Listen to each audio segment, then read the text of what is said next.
कोरडे मळा. मी आज तुम्हाला राष्ट्रमाता जिजाऊ यांच्याविषयी काही वेशभूषा सादरीकरण सांगत आहे. ते तुम्ही शांतपणे ऐकावे अशी माझी नम्र विनंती.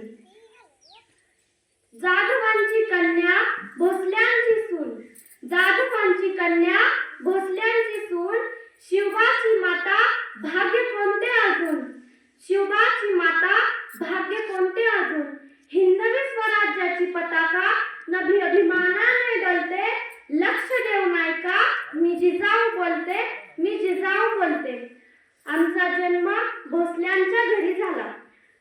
तेव्हा आनंदाने दारादारात रांगोळ्या काढण्यात आल्या, तोरणं लावण्यात आली, हत्तीवरून साखर वाटण्यात आली आणि आमचं नाव जिजा असं ठेवण्यात आलं.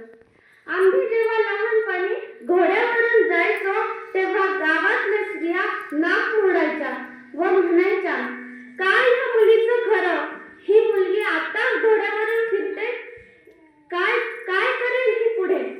पण अतिशय कठीण परिस्थितीत आम्ही शिवबा राजांना घडवले.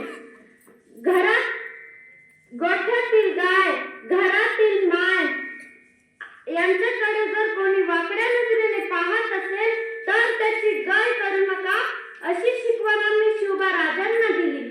अखेर आमचे स्वराज्य स्थापनेचे स्वप्न शिवबांनी साकार केले. जेव्हा त्यांच्याविषयी लोक बोलतात